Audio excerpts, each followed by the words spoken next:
कहानी की शुरुआत में हम एक लड़के निक को देखते हैं जो कॉलेज में पढ़ता है, अपनी मॉम के साथ रहता क्योंकि उसके डैड की मौत हो गई है। साथ ही वो काफी अच्छी अच्छी पोएम्स भी लिखता है, अक्सर कुछ पोएम्स बेच भी दिया करता है। कॉलेज में उसका एक दोस्त होता है। जब वो बाथरूम में था तो कुछ लड़की आकर उसे मारने लगती है। जहाँ तभी उन लड़कों की हेड एक लड़की वहाँ पर आ जाती है जिसका नाम एनी था। एनी हर गलत काम करती है जैसे चोरी, नशा बेचना और इस तरह के काम। ये लड़कों की तरह रहती है। यहाँ वो इसलिए आई क्योंकि उसे निक के दोस्त से पैसे लेने हैं। पर अब जब उसने पैसे मांगी तो निक का दोस्त कहता है कि मेरे पास पैसे नहीं है, इसीलिए एनी के साथ ही उसे और मारने लगे। वो फिर निक के दोस्त को कहती है कि अगर मेरे पैसे तुमने ना दिए तो मैं तुम्हारा क्या हशर करूंगी, ये तुम सोच लेना। जब कैंटीन में आया तो यहाँ निक भी बैठा हुआ था। उसकी हालत देखकर निक समझ गया कि एनी और उसके साथियों ने इसे काफी पीटा है। वो अब एनी के पास गया जो उसी कैंटीन में बैठी हुई थी। पूछता है कि मेरे दोस्त ने कितने पैसे देने हैं तुम्हारे। जब एनी ने कोई जवाब ना दिया तो कुछ पैसे वो टेबल पर रख के पूछता है कि ये काफी है। तब हल्की सी आवाज में एनी बोलती है अपने काम से काम रख। निक को बुरा लगा, इसलिए पलटकर उसने भी कहा कि तुम एक टूटी हुई बिगड़ी लड़की हो, साथ ही लूजर भी।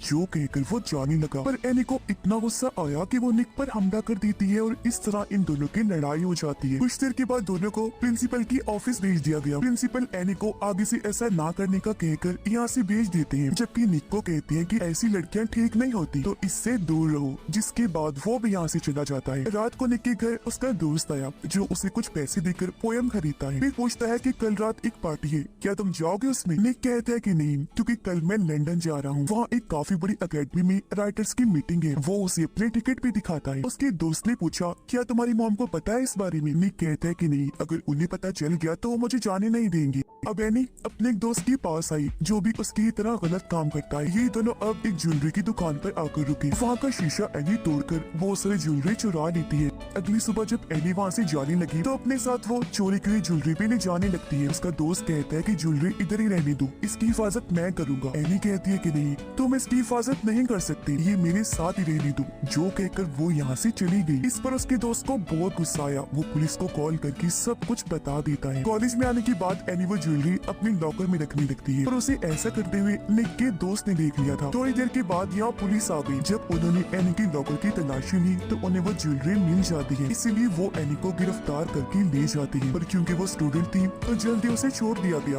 एक हफ्ते के बाद उसकी कोर्ट में पेशी है। छूटने के बाद वो अपने दोस्त को कॉल करके बताती है कि मुझे गिरफ्तार कर लिया गया था। वो पूछता है तुमने कुछ बताया तो नहीं। एनी कहती है कुछ भी नहीं। फिर वो पूछता है कि कौन हो सकता है ये जिसने पुलिस को सब बताया। अब हालांकि वो खुद ही था, पर यहाँ एनी को ये लगता है कि वो निक का दोस्त है जिसने पुलिस को सारी जानकारी दी, क्योंकि लॉकर के पास उसने एनी को देखा था। अब आज रात क्योंकि निक लंदन जाने के लिए निकलने वाला था, इसलिए वो अपने दोस्त को मिलकर अलविदा कहता है। फिर जब वो घर आया तो उसकी मॉम को भी पता चल गया था कि आज रात वो लंदन जाने वाला है, क्योंकि उसकी फ्लाइट लेट थी और एयरपोर्ट से जो कॉल आई थी वो निक की मॉम ने उठा ली थी। पूछने पर निक बताता है मॉम वो मैं आपको बताने ही वाला था। वो कहती है झूठ मत बोलो बेटा, टिकट तुम्हारे पास कब से थी, तुम चाहती तो बता सकती थी। गलत बात है, मुझे लगता है मैं किसी अजनबी के साथ रह रही हूँ। और यहाँ से चली जाती है। निक को भी बुरा लगा, इसलिए रात को वो टिकट लेकर उस पार्टी में चला जाता है जिसके बारे में उसके दोस्त ने निक को बताया था। जब उसका दोस्त पार्टी में आ रहा था तो उसे एनी और उसके साथी पकड़ लेती है। खूब पीटने लगी ताकि सच उगलवा सके। वो उसे बहुत मारने लगी, इसलिए वो कह देता है कि वो मैं नहीं निक है। सारी जानकारी पुलिस को उसने ही दी थी। यहाँ उसने निक का नाम इसलिए लिया था क्योंकि उसे लग रहा था कि वो तो लंदन जा चुका है, परंतु पार्टी में था जो अपनी टिकट एक लड़की को दे देता है। और अब जब वो अपने घर जाने लगा तो एनी और उसके साथी निक को भी पकड़ लेते हैं। यहाँ निक का दोस्त भी उनके साथ था। वो उसे बहुत बुरा मारते हैं जिससे उसकी सांसें रुकने लगती है। हालांकि उसका दोस्त भी ऐसा करने से उन्हें मना करता है, मगर वो नहीं रुकते। ये सब देखकर उसका दोस्त काफी दुखी हो गया क्योंकि उसे लग रहा था कि निक मर गया है। ये अब उसे एक सुनसान जगह पर छोड़कर यहाँ से चले जाते हैं। एनी तो अपने दोस्त के पास आ गई। उसे बता देती है कि मेरे हाथों निक का खून हो गया है। उसका दोस्त कहते हैं कि तुम जाओ यहाँ से, क्यों आई हो यहाँ। जो सुनकर हालांकि एनी को बुरा तो लगा, लेकिन वो यहाँ से चली जाती है। अगले दिन निक बाकी बच्चों के साथ क्लास में बैठा हुआ था। टीचर क्लास में आकर सब बच्चों से एक सवाल पूछती है जिसका जवाब निक के अलावा किसी को भी नहीं आता था। वो खड़ा होकर जवाब देता है, लेकिन हैरत उसकी आवाज टीचर और बच्चे सुन नहीं पाते। निक को भी अजीब लगा। वो पूछता है कि यहाँ पर क्या हो रहा है, क्या तुम लोग मेरा मजाक बना रहे हो। जो कहकर वो उठा, जोर जोर से चिल्लाने लगा। सबके आगे हाथ हिलाने लगता है, पर कोई ना तो उसे देख और ना ही सुन पा रहा था। वो एक किताब जो टेबल पर पड़ी थी उसे उठाकर दूर फेंक के मारता है, लेकिन अगले पल जब उसने टेबल पर देखा तो किताब वहीं पर पड़ी हुई थी। टीचर कहती है कि निक और उसकी पोएम के बारे में तब बात करेंगे जब वो क्लास में होगा। जो सुनकर वो काफी चौंक गया। कहता है अरे ये क्या हो रहा है, मैं क्लास क्लासमेट हो आखिर क्यों किसी को नहीं दिख रहा। वो अब प्रिंसिपल के ऑफिस में जाकर फोन उठाता है, अपनी मॉम को कॉल करने लगता है। तभी प्रिंसिपल भी आ गई, फोन की घंटी बजने लगती है। असल में निक को ये लग रहा था कि फोन मेरे हाथ में है, पर वो तो अपनी जगह पर ही पड़ा हुआ था। और अब प्रिंसिपल जब फोन उठाते हैं तो कॉल पे निक की मॉम थी। वो उनसे पूछती है क्या निक क्लास में है, जिस पर प्रिंसिपल फोन वहीं रख के निक को क्लास में चेक करने चली जाती है। और अब वो यहाँ से भागकर जाने लगता है, पर तभी एक लड़की से टकरा गया जिससे वो नीचे गिर जाती है। लेकिन अब जब उसने दोबारा देखा तो लड़की अपने रास्ते आगे बढ़ने लगी, यानी वो गिरी ही नहीं थी। वो यहाँ से भागकर सीधा अपने घर आया, जहाँ उसकी मॉम के साथ एक डिटेक्टिव होता है जो उसके कमरे की तलाशी ले रहा था ताकि यहाँ से कोई काम की चीज मिल सके। लेकिन उन्हें निक के बारे में कोई सुराग नहीं मिलता। इधर भी निक उन्हें नजर नहीं आ रहा था, जबकि वो सबको देख और सुन भी सकता था। अब ये डिटेक्टिव यहाँ से सीधा एनी के पास गया, क्योंकि कल ही उसके साथ निक की लड़ाई हुई थी। डिटेक्टिव उसे कहते हैं कि तुम्हें पकड़वाने के लिए पुलिस स्टेशन में किसी ने कॉल की थी, क्या वो निक था? एनी बोली कि मुझे नहीं पता, मैं तो अपने दोस्त के साथ थी उस वक्त। जो कहकर डिटेक्टिव यहाँ से चलना चाहता है। निक ने क्योंकि ये सारी बातें सुन ली थी, इसलिए वो एनी से पूछता है क्या तुमने बस मुझे इसलिए मारा क्योंकि तुम्हें लग रहा था कि पुलिस को सारी जानकारी मैंने दी? जो कहकर वो एनी को धक्का देकर छत से नीचे गिरा देता है। पर अगले ही पल उसने देखा कि ये सिर्फ मुझे लग रहा है, ऐसा कुछ हुआ ही नहीं, क्योंकि एनी तो अभी भी उसके पास ही खड़ी हुई थी। जिसके बाद निक यहाँ से अपने घर आया। वो जब कमरे में लेटा हुआ था तो उसकी मॉम आई, जो निक की डायरी से उसकी पोएम को पढ़ने लगती है, पर बीच में ही छोड़कर वो यहाँ से चली गई। तभी निक के कंधे पर एक चिड़िया आकर बैठ जाती है। वो उसे वहाँ से हटाकर हाथ में पकड़ लेता है। इस बात से निक को बहुत खुशी हुई, क्योंकि जो हालात उसके साथ हो रहे थे उनमें से ये पहले चीज थी जिससे वो हाथ लगा सकता था। अब तभी उसकी नजर सामने पड़ी। उसने देखा कि जो चिड़िया इस वक्त मेरे हाथ में है वो तो सामने गिरी पड़ी है, जख्मी होने की वजह से तड़प रही है, क्योंकि जल्द ही मरने वाली थी।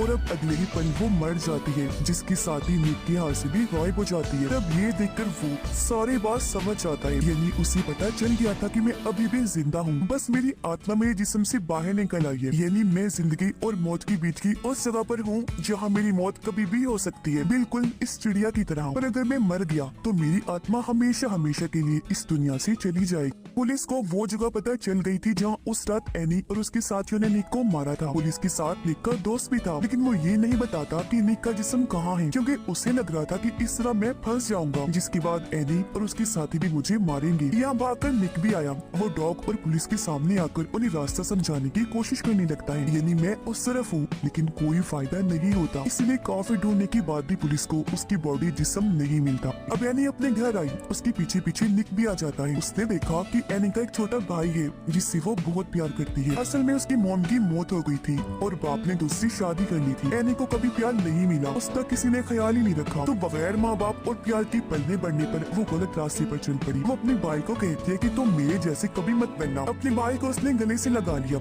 आंखों में आंसू थे, क्योंकि वो खुद भी कभी ऐसी बनना नहीं चाहती थी, लेकिन हालात ने उसे ऐसा बनने पर मजबूर कर दिया। फिर वो अपने भाई को कहती है कि अगर किस्मत ने साथ दिया, मुझे मौका मिला, तो मैं एक अच्छा काम जरूर करूंगी ताकि तुम्हें मुझ पर फख्र हो।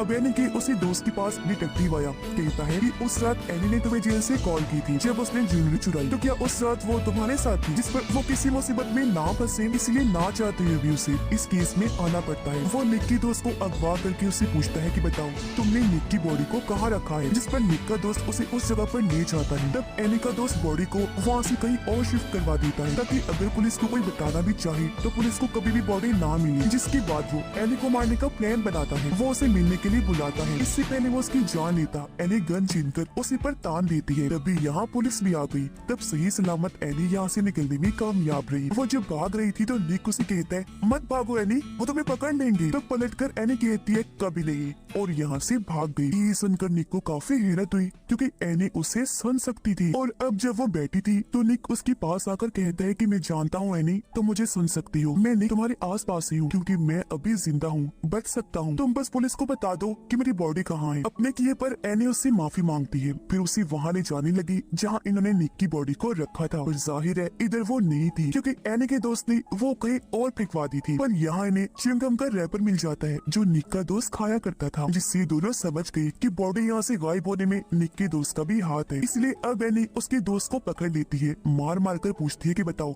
निक कहाँ है। उसकी बॉडी वहाँ पर नहीं है जहाँ वो रखी थी, जिस पर अब वो एनी को सारी बात सच सच बता देता है। कहता है एनी ये तुम सोच रही हो वैसा कभी हुआ ही नहीं था। तुम उस रात मार मार कर मुझसे नाम उगलवाना चाहती थी। तब मैंने बिना सोचे निक का नाम इसलिए नहीं दिया क्योंकि मुझे लग रहा था कि वो लंदन गया है, पर वो नहीं गया, इधर ही था। और ऐसा कभी हुआ ही नहीं कि उसने पुलिस को सारी जानकारी दी, और नहीं मैंने पुलिस को बताया था। और हाँ, वहाँ से निक की बॉडी मैंने नहीं, तुम्हारे दोस्त ने हटाई थी, क्योंकि सारे फसाद की जड़ वो है। उसने पुलिस को कॉल करके तुम्हारे बारे में बताया था, जो सुनकर एनी काफी चौंक गई। सच जानकर हैरत तो उसे हो रही थी, साथ साथ उसे दुख भी था। और अब वो यहाँ से सीधा अपने दोस्त के पास गई, गन पॉइंट पर उसे लेकर कहती है कि मैं तुम्हारा सारा सच जान गई हूँ, और अब बताओ मुझे निक की बॉडी कहाँ है। तो अब मजबूरन उसे बताना पड़ता है। वो कहता है कि निक की बॉडी डैम के पास है, जल्दी उसे वहाँ से निकालो वरना पानी उसे बहा कर ले जाएगा। और अब जब एनी वहाँ से जाने लगी तो उसका दोस्त गोली मार देता है, जिससे वो जख्मी होकर नीचे गिर गई। इससे पहले कि दूसरी गोली मारकर उसकी जान ही ले लेता, एनी उसे शॉट करके नीचे फेंक देती है और यहाँ से भाग गई। वो अब पुलिस को कॉल करती है, कहने लगी कि अब तुम लोगों को मुझे ढूंढने की जरूरत नहीं है, मैं यहाँ से जा रही हूँ। और हाँ, बस मेरा एक काम कर देना, मेरे कॉलेज के लॉकर में कुछ पैसे रखे हैं, वो बस मेरे छोटे भाई को दे देना। साथ ही निक जिंदा है, उसकी बॉडी डैम के पास है। उधर निक जब अपने दोस्त के पास था, देखता है कि मेरे दोस्त को शर्मिंदगी हो रही है। उसे लग रहा है कि आज अगर निक इस दुनिया में नहीं है तो ये मेरी वजह से है, इसलिए वो जहर खा लेता है। हालांकि निक ने उसे काफी मना किया, पर वो उसे सोने नहीं सकता था। और अब जब उसकी हालत खराब होने लगी तो उसकी दोस्त की आत्मा बॉडी से निकलकर बाहर आ जाती है, जिसे अब निक देख सकता था। और वो निक को यहाँ तभी उसकी दोस्त की मॉम डैड आई। उन्हें भी पता चल गया था कि हमारे बेटे ने जहर खा लिया है, पर उसकी हालत इतनी बुरी नहीं थी। निक डैम के पास पहुँच गया, जल्दी उसे अपनी बॉडी मिल भी जाती है, और तभी डैम से भी पानी आना शुरू हो जाता है। इसीलिए वो अपनी बॉडी को उठाकर ले जाने लगा, लेकिन वो खुद अपनी बॉडी को नहीं उठा सकता था। वो मदद के लिए चिल्लाता है, पर कोई भी उसकी आवाज को नहीं सुनता, आस पास कोई था भी नहीं। और अब तभी यहाँ डिटेक्टिव, निक की मॉम और बाकी सब भी आ जाती है। पुलिस ने डैम बंद करवा दिया। जैसे उसकी बॉडी मिली, फौरन उसे हॉस्पिटल ले जाती है, लेकिन उसकी हालत बहुत ज्यादा खराब थी। उधर एनी भी पुलिस से बचते हुए किसी तरह हॉस्पिटल पहुँच जाती है, जहाँ उसके साथ साथ निक की आत्मा भी थी। इससे पहले एनी अंदर जाकर निक से मिल पाती, वो की बाहर जहाँ निक की मॉम बैठी थी वो उसे देख लेती है। उन्हें गुस्सा तो था ही, इसलिए वो एनी के मुंह पर जोरदार थप्पड़ मार देती है, कहने लगी कि आज निक की जो भी हालत है तुम्हारी वजह से है। निक को बुरा लगा, वो जोर से चिल्लाते हैं, मॉम ये आप क्या कर रही हैं? पर मॉम ने नहीं सुना। एनी कहती है कोई बात नहीं, वो तुमसे प्यार करती है इसीलिए गुस्सा है। निक की मॉम पूछती है ये तुम क्या कह रही हो? तो वो बता देती है कि निक यहीं पर है मेरे आसपास। निक की मॉम कहती है मगर मुझे तुम्हारी बातों पर यकीन नहीं है, अगर तुम सच कह रही हो तो साबित करो। तब निक एनी को कहता है कि मॉम को बताओ कि मेरे वाइफ होने के बाद आप मेरे कमरे में आए, आपने मेरी डायरी से जिंदगी में पहली बार मेरी पोयम पढ़ी, फिर उसे बीच में अधूरा ही छोड़कर यहाँ से चले गई, क्योंकि आप वो पढ़ के जज्बाती हो गई थी। और अब एनी के जरिए निक अपनी मॉम को कहते हैं कि आपने डैड के गुजर जाने के बाद कितना बुरा टाइम देखा, मैं उसे कभी नहीं समझ पाया, मगर अब मैं सब कुछ समझ सकता। लेकिन मॉम कहती है अच्छा बस बताओ तुम्हें क्या चाहिए। जब एनी कहती है कि मैं एक बार निक से मिलना चाहती हूँ, क्योंकि मैं ही हूँ जो उसकी मदद कर सकती हूँ, उसे वापिस ला सकती हूँ। इसलिए अब निक की मॉम उसे अंदर जाने की इजाजत दे देती है। निक के पास आने के बाद एनी की आंखों में भी आंसू आ गई थी। वो उसे कहती है प्लीज वापिस आ जाओ, फिर उसके कंधे पर सर रख के वहीं लेट गई। और अब कुछ ही पलों में निक आंखें खोलता है, यानी उसकी आत्मा बॉडी में वापिस आ गई थी। निक एनी से पूछता है क्या तुम मुझे देख सकती हो? वो कहती है कि हाँ, मैं हमेशा से अच्छा काम करना चाहती थी। निक बोला और आज तुमने वो कर ही दिया, मुझे वापिस लाकर तुमने ही मेरी जान बचाई है। और अब निक तो बच गया था, लेकिन एनी की मौत हो गई थी, क्योंकि उस बेचारी को गोली लगी थी, जख्म बहुत गहरा था, उसका इलाज भी नहीं हो पाया था। और इस तरह उसने अपनी जान की परवाह किए बगैर निक की जान बचाई और अपनी बात को सही साबित कर दिया। अब निक एनी के भाई के पास गया जो प्लेन उड़ा रहा होता है। एनी का भाई कहता है कि मेरी बहन मुझे यहाँ लाया करती थी, जो अब इस दुनिया में नहीं रही, वो बहुत अच्छी थी। बच्चा दुखी था। तब निक उसका मूड ठीक करने के लिए कहते हैं चलो हम एनी को एक मैसेज भेजते हैं। हम उसे कहते हैं हे एनी ठीक है ना? इस पर उसका भाई कहते हैं हाँ, और ये लिखकर उन्होंने प्लेन को हवा में उड़ा दिया। प्लेन को दोनों उड़ता हुआ देख रहे थे। ये फिल्म इधर ही खत्म हो जाती।